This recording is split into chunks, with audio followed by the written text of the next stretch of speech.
And today's topic, believe it or not, is supercomputing. Now, things. The primary users are governments. That's not surprising. I pictured iRobot with a Twinkie going 1, 2.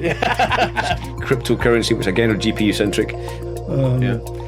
But you had 5,000 machines if you lost one a day, and we weren't allowed to ask who he was. Okay. You know, there's Mr. a little Nobody. flag that said, don't ask. Well, you find out where the oil is.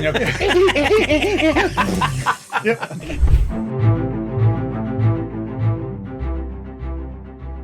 Episode 5 of the InfoMatters podcast. We're here again. It's actually rolling really well. Brother Daniel is here. We're here. Kenny's here. And as we roll in and we get slightly more into the depths of, they would say, information and cybersecurity, we thought best to look at this week about how or what happens in the background. So we have a very special guest who talks about all things monstrous computing.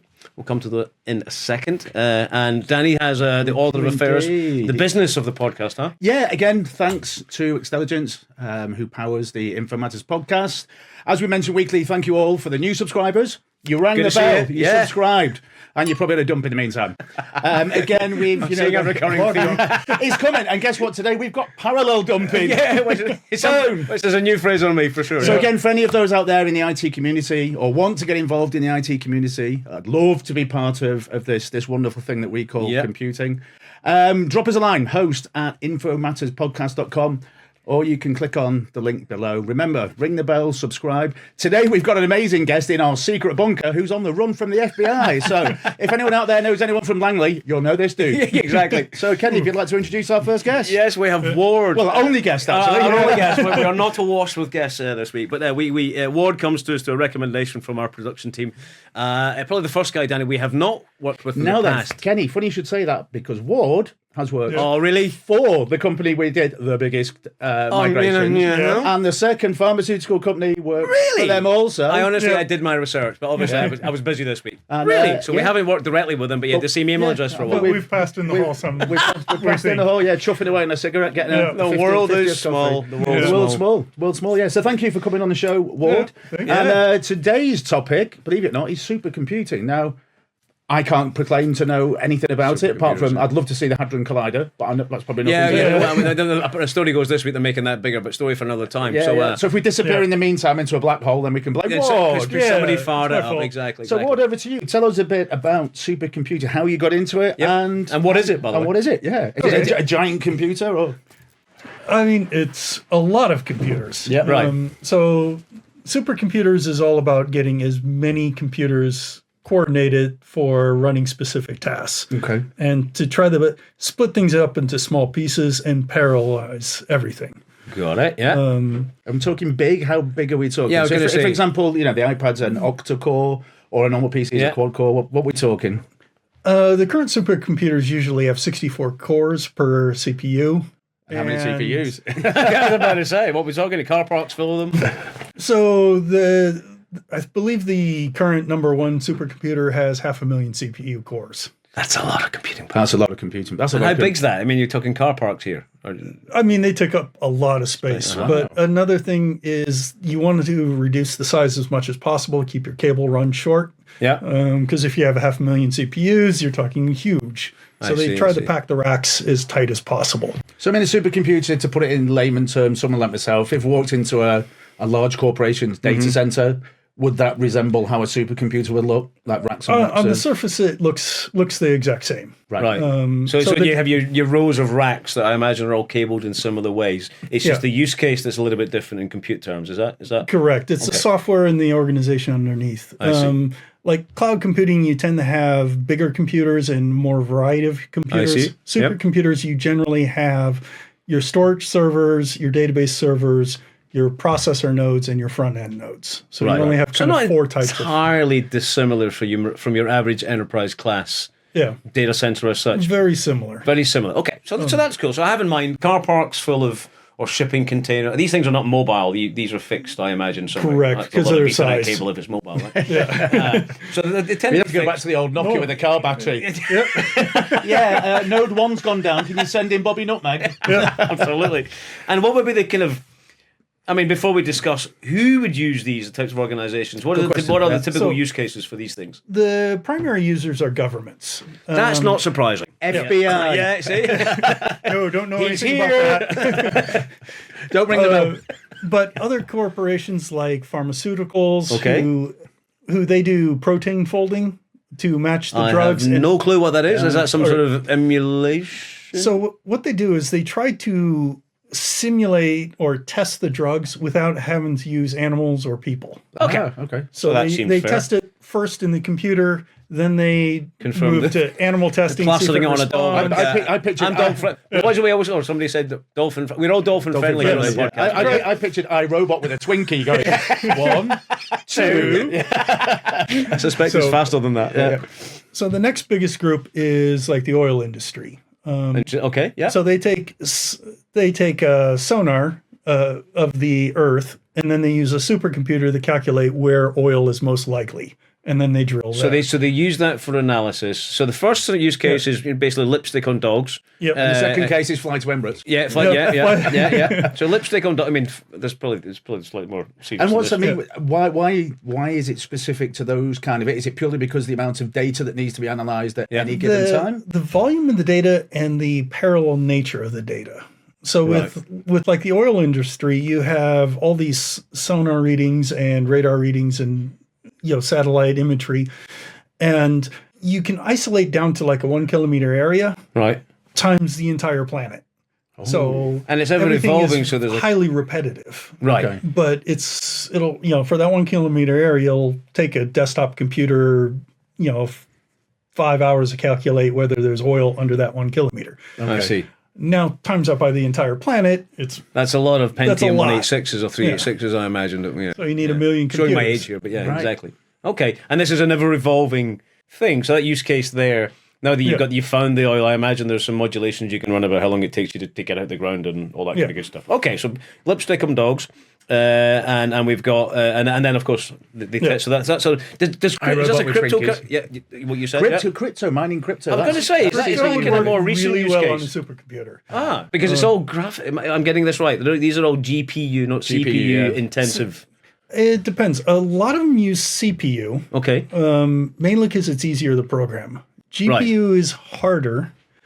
And now they have dedicated ASICs, so chips designed specifically for this. For this sort of scale of operation, huh? Yeah. Okay. And this is starting to come into the artificial intelligence and machine learning. We've looking at more machine learning. I was going to say about the new, AI is the big thing. Big thing these days. How has that come into play within the supercomputer industry? Same as it is with anything else, like with your Microsoft, it is with anything else.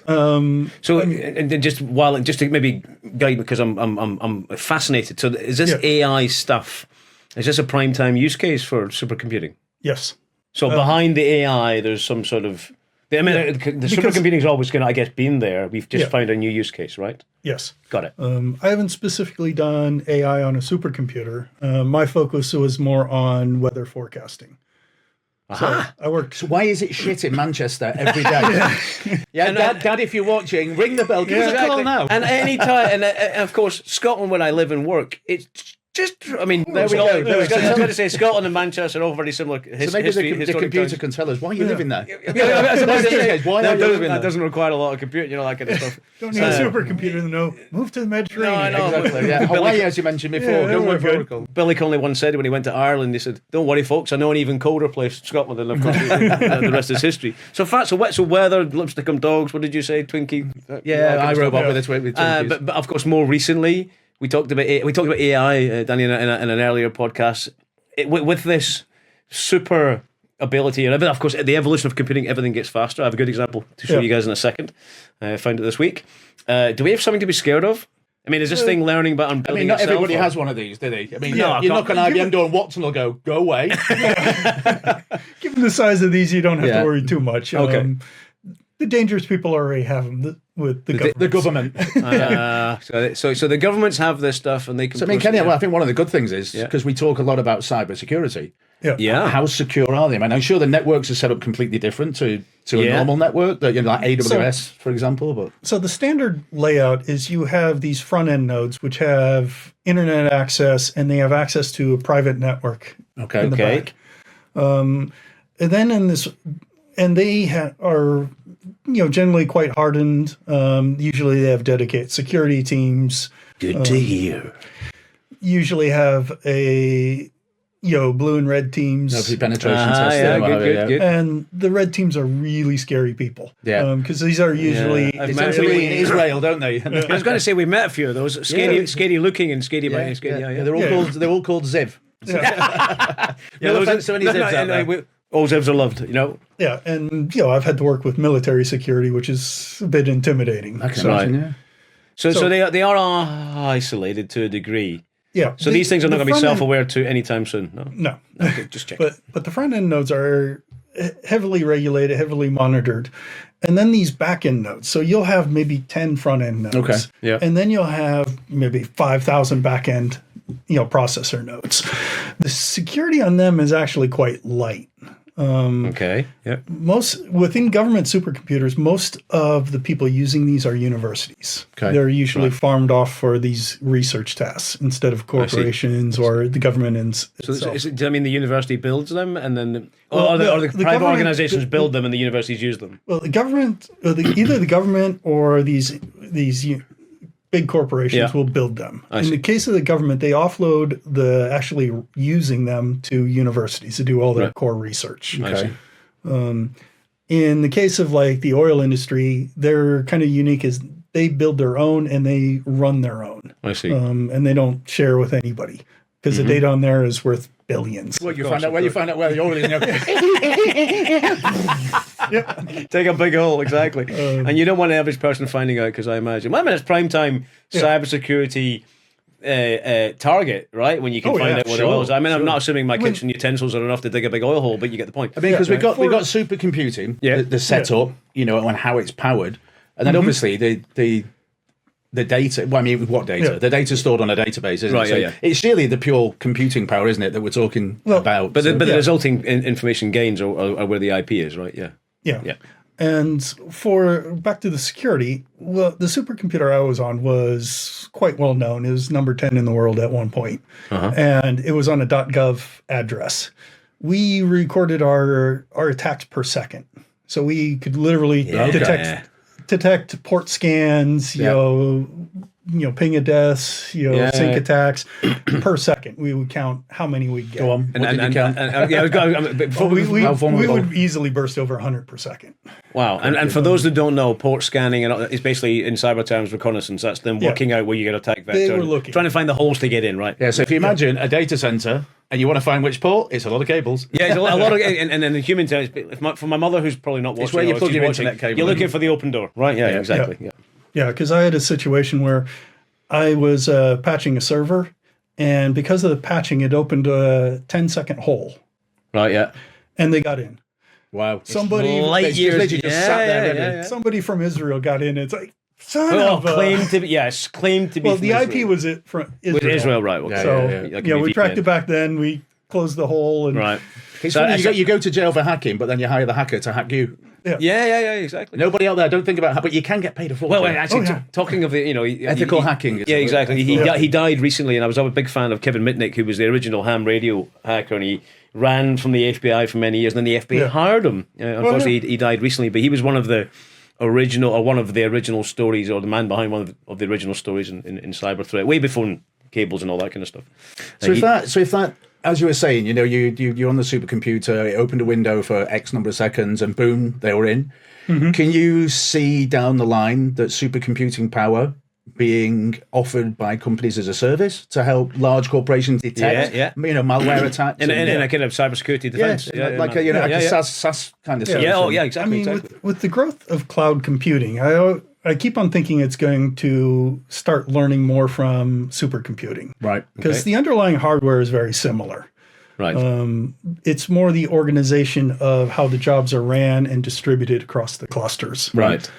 And I think in the future, cloud computing will become more clustered and supercomputer organized because they're ultimately more flexible. Okay. The evolution of cloud computing, you've stopped hiring or using servers. Now you hire compute which means you can hire the CPU, Yeah, something CPU like level. that fell over and it's not clustered. You're like, yeah, you've no resilience, You've right? no resilience, Well, exactly. So supercomputing as a service. I mean, that's sorry. I mean, is everything not as a service? You can have hackers as a service. All that kind of stuff. I imagine that's just the evolution of the way we consume tech. But did I read somewhere you can hire Watson? IBM. Way back in the start, you could make. You could buy. IBM's Watson is the first supercomputer that they're looking to. Yeah, to monetize. To monetize as a service. Yeah. And why Watson? It must have an acronym to it, like Willy Ants. Somebody's come up with them. I was just being careful about what I was going to say then, so that's why it sounded Ants. Danny's become self-aware, and he knows how far we can push on the podcast. We got years till that happens. No. And so I think there's an obvious use case here for the podcast whereupon. Given that a 10-second window was enough for somebody to get in, I mean, things move at a pace. Clearly, could supercomputing be used in a defensive way so that we are fighting back proactively, or is that an evolution you can see? Instead of reactive security, you're looking at proactive. Yeah, so you're looking for holes that are or ports that are open and closing them or report. I mean. You wouldn't necessarily report a port being open because by the time it gets into it becomes behavioural, doesn't it? You mean your network monitoring will say this port is open and closed X amount of times a day. If it starts flashing open and up, exactly. Same as detecting any monitoring tool. And then force of defence, be that closing the port or I don't know whatever it might be, or disconnecting the port if that was necessary.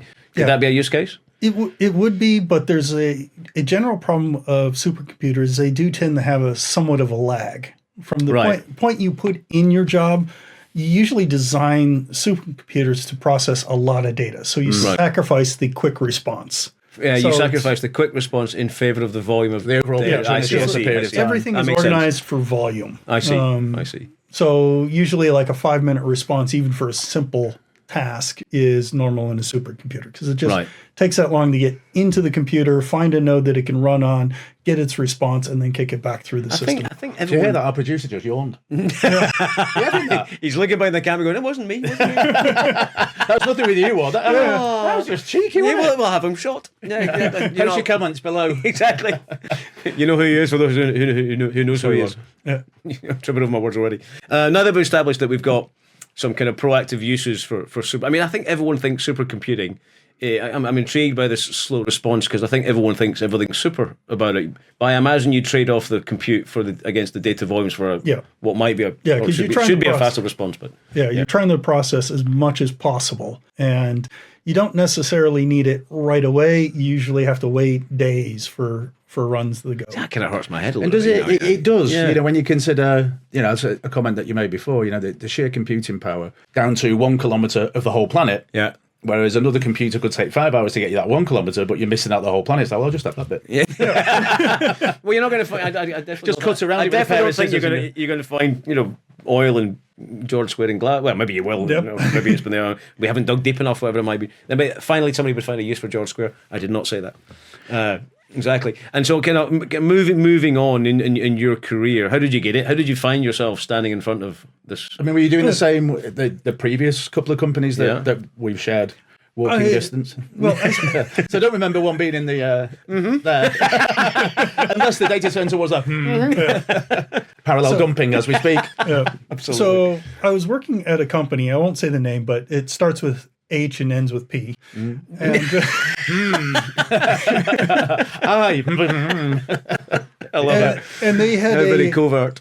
Yeah, and they had a clustered environment similar to a supercomputer. Not really a supercomputer, but that was kind of my key in. So I had experience in the basic management of it because they were using it to lay out chip designs. So a friend of mine gave me a lead on this research project. Okay. And that's how I got it. And what determines it being a supercomputer?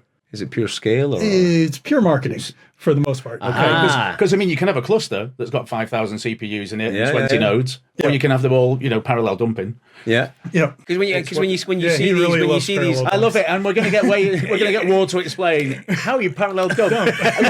All of us are going to line up. Exactly. Good job, no one can get into this bunker. yeah, good, good point. But I imagine I think of these cryptocurrency, which again are GPU centric, massive installations that are all. And that's an around optimal task for supercomputers. Is right. So that is a form of supercomputer. Okay, so I'm clear. Can you help mine go up? Yeah, I think we all want that. Exactly.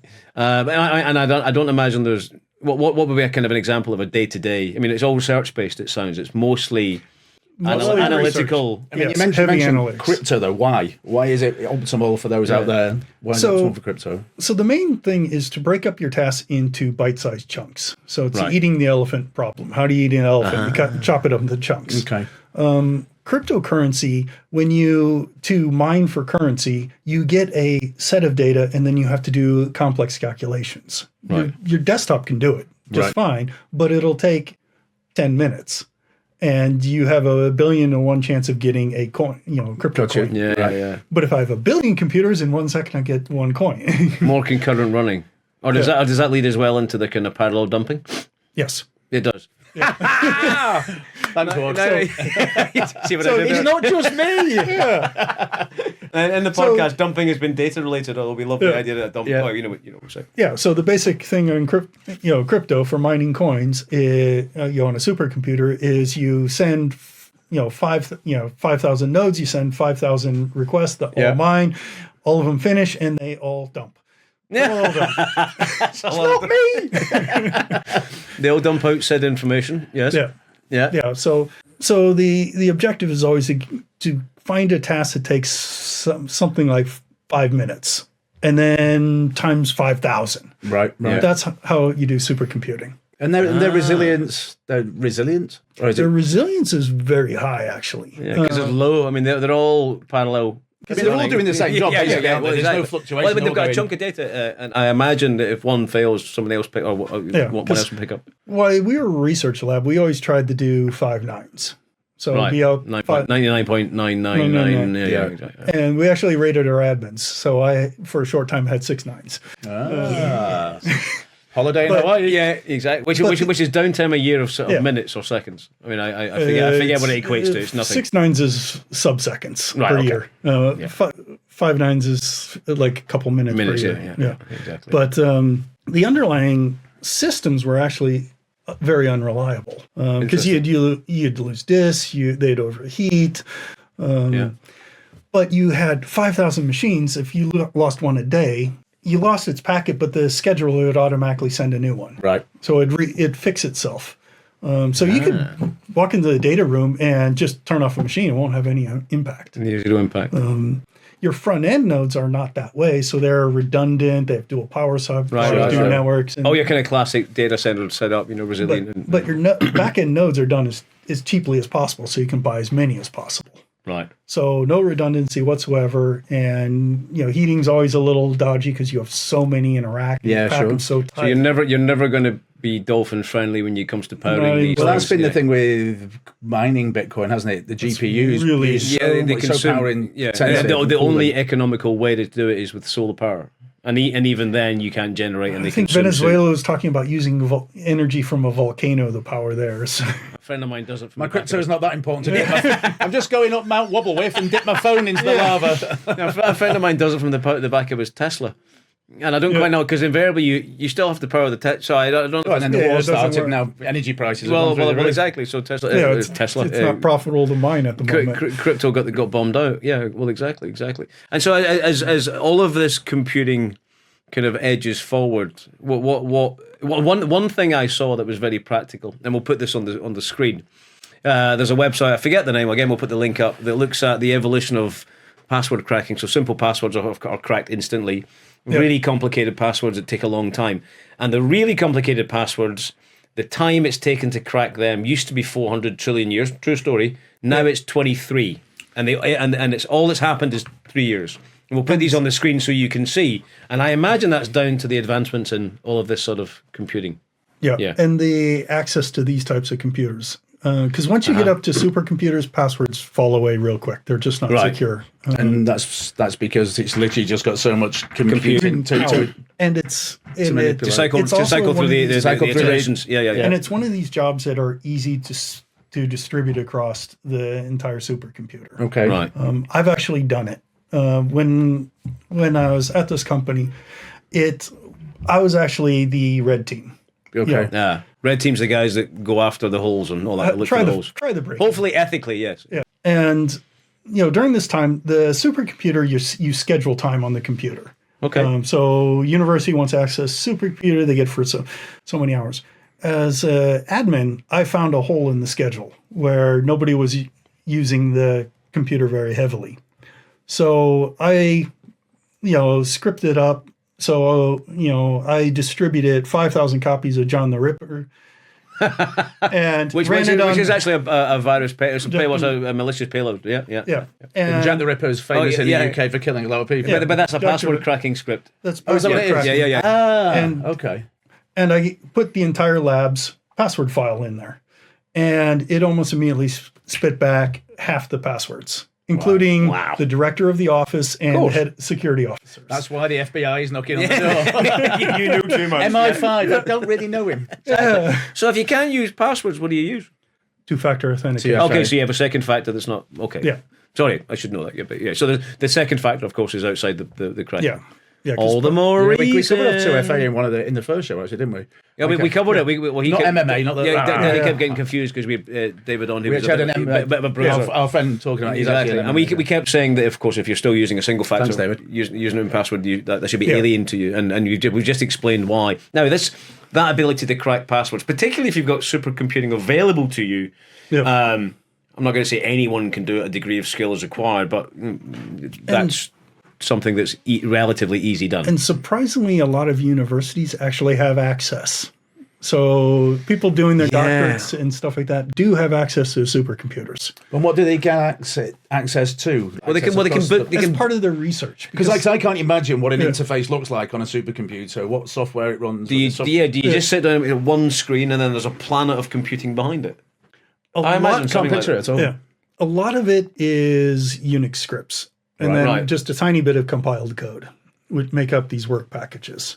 So it's very basic interface for what you're using. Very basic. It looks very primitive, but it's massively powerful. That BIOS with the biggest computer behind it. I mean, but if you think of the BIOS interface, no, that's exactly what I have in mind. You get it. You feed it a file, and it goes off and puts lipstick on. That's going to stick in my head. Put lipstick on penguins. Whilst folding your Twinkies, talking to her, and it's found oil. I mean, I think I'm clear. I've got some sort of Mission Impossible thing in my head. And I guess with relevance to the podcast, we talk a lot about cybersecurity. Not always. It's information in its many forms. I mean, is it used by governments? I was told not to do this. Is it used for secure purposes, to secure data in any way whatsoever? It's usually used for the opposite. For governments to look at other governments' data.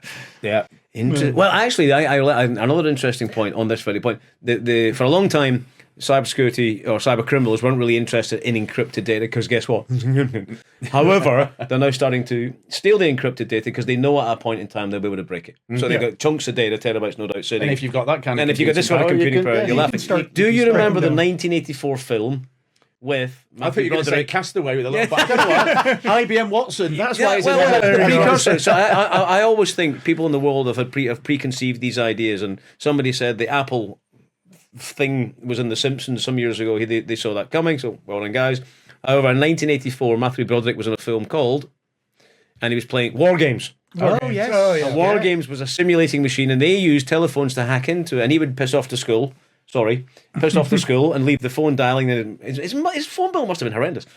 Dialing numbers and waiting for a machine to pick up. And you've all heard a kind of computer dial stone when we had the modems back in. Exactly. So it dialed into this. Wasn't Watson, forget what it was called, and he was using it to play games. Unbeknownst to him, of course, he was starting World War 2.5 or 1.5, whatever it was at the time. I think everything that's been in a film in the past is coming into fruition. Somebody, I've talked about the Netflix series Black Mirror. Somebody's preconceived ideas about the way the world's going to go. I always laugh and joke. bit of a recurring dream about the world ending. It speaks more volumes about my head than I suspect anything else. Where somebody's given or had the vision of what might come. So we have the kind of Arnold Schwarzenegger scenario coming where you've got Skynet's going to become self-aware. Somebody's forgot to unplug it, and we're all dead. Right? I mean, that leads into the question: where do you see supercomputing going? How big can it get? Is there an end? Is it just going to keep growing in capacity and capability? Well, for the actual compute power, that can scale linearly. So that's just how much money you have. The main limiting factor on supercomputers is actually the network. Right. Okay. Bandwidth. Because it immediately sucking so much data across. Yeah. You have 5,000 computers all trying to talk in the network simultaneously and pushing that much data. Even your fiber bandwidth is going to top out eventually. And how is that managed then with something on such a scale? The pipes are just huge, or the pipes are as big as they can get. Right. Which is partially the reason why you have a private network, that you don't want any traffic on anything coming through, and all the that's also why you try to package up your data into these manageable chunks chunks. Right. Why they're calculating, they're not talking in the network. So because it's purely board-based, process RAM-based. The CPU, GPU, and it's not communicating. Right. At the end of the 5 minutes, it has to do the parallel dump, run it to the. Love it. I didn't say a thing. I actually said nothing. Please ring that bell for Ward. You've been thinking we're kids. I love it. Yeah, no, stuck on that now. Yeah, exactly. And then the second limiting factor is your storage. Right. A lot of times they avoid using databases because they're too slow. Okay. A lot of times they try to use file systems because they respond quicker. Right. And there's various object stores which are even quicker. So even less structured. So surely you end up granted with a lot of what I'm trying to say, a lot of unstructured data that needs I mean, maybe that's a separate process, and you've got a big computer, like a data lake. You just dump it all. You dump it all in. Yeah. It plays with it. Yeah, so they push it there, and then they'll have a second process coming through and actually that kind of constructs into something. They always say unstructured data is just data. Structured data is information. Whereupon you can do something with it. That sounded really interesting. But I learned this recently. No, I mean we had a chat on data lake and management and what it does and how it works. We've all used it. Splunk came up. Yeah. And that is the more interesting way, because storage databases, it's like for all those out there, you're just opening up a drawer, you put in a file in it, you're closing it, and you go back to it when you need it. Yeah. Whereas these days, it's all there, and you can access it whenever you want to access with you. Exactly. Yeah. Now I always say every man needs a story. We need a story. Ward's going to tell us a story about it. Can you think of a appropriately non-FBI get you arrested type story that you could share on the podcast? Kelly's gone out to pay off the FBI. He's standing by the door, got the car ready to go. Raining cash for Ward. Okay. No pressure. I'll give one that's sort of close to the FBI, but not really. Okay, but slightly controversial. Slightly. Let's give us it. Okay, so in the supercomputer world, it's a fairly small community. And when I was working on supercomputer, the big thing is how to queue your data, how to structure it and get it into the computers efficiently. Yeah. Because you always want to run at 100% efficiency, but supercomputers generally run way lower. Right. Because it's hard to feed the data into it correctly. And so we had a community where we'd all discuss various queuing theories. How big do you make your packets? How do you structure it? How do you reduce network communication? Right. And we had a kind of a closed chat area for this, where we knew everybody on it was okay, but not all of them we were allowed to know who they were. All right. So in a circle. So, I like it. So this guy's at a university. This is government research lab. This is, don't ask. Right. And I had a good run. My computer. I had a little test supercomputer, and then sitting next to a big one, and I was pulling up some pretty good numbers. So one guy was asking me, how I was doing, how was I structuring my data, and at the time I was using satellite data to detect, to forecast weather. He seemed to be trying to to analyze how fast radioactive isotopes would decay. And you can kind of guess. Interesting. Whilst he sat in a submarine in Temelin. I was about to say. Yeah. And we weren't allowed to ask who he was. Okay. There's a little flag that said, "Don't ask. Yeah. Don't ask. Don't tell." Chernobyl. But the calculations are sort of related, similar structuring. And I found out some information to kind of narrow down where he was actually sitting. Geographically. And like I said, I was doing weather research. One of the tools I had was I helped manage pulling down data from satellites. Right. We had a satellite sitting overhead with infrared imagery. Oh, very This is very getting very Jack Bauer, interesting. very 24. I was So it's right up my straps. I mean, we know the stories, with presidents and under the desk theories. Yeah. So we could kind of trace route him to roughly the state he was sitting in. And some information, personal information, we got fairly close. So I kind of pulled up the infrared imagery. Go on. Near Langley, there is a suspicious hotspot in the middle of a field. He has a supercomputer, and it's bigger than mine, which is the 10th biggest in the world. Wow. So, looking at satellite imagery, and there's this field that's really warm. Warm fields. Now, was that kind of glow in the dark warm? Or nuclear warm? Wow. Oh, this is infrared. Okay. So everything's glowing in the dark, literally. And you remember 9/11, a portion of a said plane hit part of Langley, maybe just over where that thing is. Conspiracy theories. Yeah, we could spark a lot of in our secret bunker. You can go on for... We'll wait and see. Our secret bunker will be the target of certain overhead. If it starts flashing red, Canada didn't have enough money to pay him off. Exactly. And exit stage right.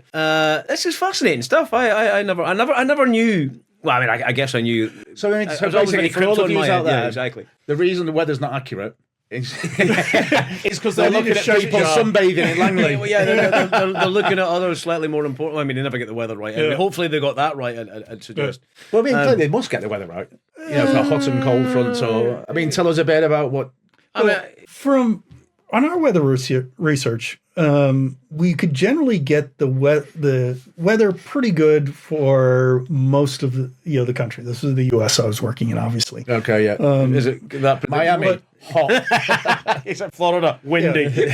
But the funny thing is, obviously in the lab we had world-class meteorologists, and one was a good friend of mine. And I talked to him all the time, and I kind of asked him, how good is a supercomputer versus the old way of doing it? Yeah. And he said, day to day, there's no way I could even remotely compete with this. Right. But he said, his history is he worked at an airport, doing weather forecasts for the airport. And he said, the model is way better than me, but if you asked the supercomputer, what's the weather like at the end of the runway in 10 minutes, I will beat him every time, beat the supercomputer every time. And he could. Yeah, because he stood at the end of the runway with a spoon. Well, he would know that little trigger that caused that, that event. But past 10 minutes, the computer always beat him. Right. Yeah, it is. I mean, is that because it takes that long to fire up? I don't know. It's just such a complex process. Yeah, okay. So there's a little bit of... I suppose whether it's taking data from sensors of wind. That's what I'm saying. By the time it positions up and says, okay, and then starts to calculate, the human brain's... Yeah, the ultimate, arguably, supercomputers already work. Yeah, I mean, the brain developed them, so they're not that bad. Exactly. But it's fascinating. My brain's just going... I mean, I want to know what's under that field in there. Before we know it's we might have to have a conversation after the podcast. Well, that one was obvious. They were... Because I read an article later and I figured out what he was doing. The U.S. nuclear warheads, they're all 30 years old. Yeah. Nobody knows if they're going to go boom anymore. So they are calculating the decay of the core to see if it'll still go boom. And if everyone's in the car, I see. Fascinating. That just worries me even more than the Hadron Collider. There's a load of warheads in that field, you buggered. Let's go to Belgium. Everyone at the car park getting the bus and doors to Chernobyl. Exactly. Yeah. So I guess wrapping it up, always fascinating stuff. Very. Thank you very much.